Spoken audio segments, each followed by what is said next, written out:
У нас тут поступил вопрос от СМИ «Точка взаимодействия» до начала публичных слушаний. Вот вопрос на экране вам видно. Сейчас на вопрос ответит у нас начальник отдела Федоров Василий Васильевич. Василий Васильевич. Так, давайте, в общем, я подготовился, намного больше вопросов было, но их тут показывается 4, да? Так, ну я сначала буду зачитывать, может быть, как контролируется выставление квитанций счетов потребителям по перерасчету по ПДПУ и отоплению. Ну, как вы все знаете, ресурсоснабжающие организации, в том числе, они должны выставлять счета на оплату в системе ГИС ЖКХ, то есть последний день каждого месяца. Тут, в общем, если смотреть по дому вот Дзержинского, Дзержинского 8/2, то там все счета на оплату выставлены по состоянию на конец июля.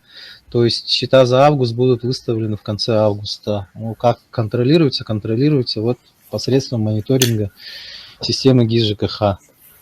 На сегодня очень трудно в связи с непонятными тарифами. Вот этот вопрос как-то я не совсем понял, что такое с непонятными тарифами. В один месяц по тарифу, другой по показаниям.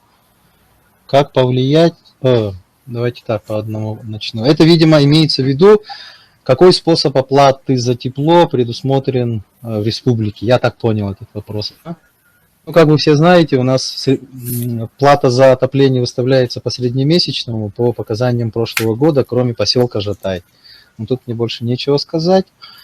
Как повлиять на предприятие, которое запрещает оплачивать отдельно за электроэнергию, отдельно за воду? Честно говоря, вот у нас ни разу не было такой жалобы, если кто-то жаловался, что Якутсэнерго там не принимает плату. Вот этот вопрос вообще, честно говоря, я не понял. Ага. Если появляется задолженность, там две графы, то все оплачиваемые денежные средства идут на погашение задолженности. Так, ну тут я что скажу?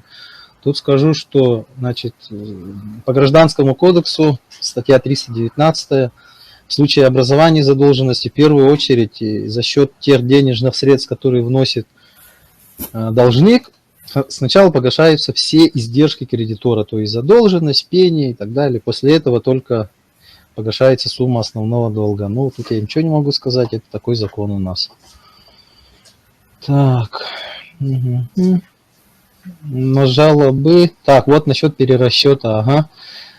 В общем, смотрите, Дзержинского 8/2 это не единственный дом, как вы знаете, да, у нас поступили заявления примерно от 88 домов, там порядка 250 квартир, и только, не только на Якутсэнерго, там теплоэнергия, управляющие компании, солидарность, единство и так далее. В общем, мы очень надеялись, ну как надеялись, считали, что там, скорее всего, произошел так называемый перетоп, то есть несоблюдение температурного графика, но этого нет.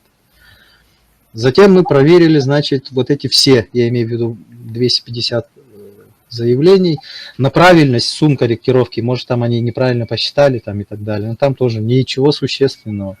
Потом проверили на правильность сведений о количестве потребленного тепла, да, ну то есть, допустим, вдруг взяли меньше, чем полагается, ну то есть, допустим, 2020 год 9 месяцев взяли, поделили на 12, 21 выставили. Вот тут вот, что касается вот этого дома Дзержинского 8/2, тут МинЖКХ еще в апреле месяце установили, что да, вот по этому дому, значит, Якутсэнерго взяли показания за 7 месяцев, а не за 9. За 7 месяцев, например, дом потребил 1200 гигакалорий, они его поделили на 12 и выставили всем в 2021 году. А в 2021 году дом потребил 2123 гигакалории, то есть на 924 гигакалорий больше. Вот это все и раскидали на всех жителей. Ну вот насколько это правомерно, мы считаем, как бы у нас, как я уже сказал, домов 88. Пока еще проверка по данному поводу не закончена, в общем. Угу. Кто контролирует работу ресурсников, если оплата производится не через УК, а напрямую? Ну тут без разницы, кто является исполнителем коммунальной услуги. Контролирует, разумеется, мы, Роспотребнадзор, Госкомцен, прокуратура, ну то есть все надзорные органы.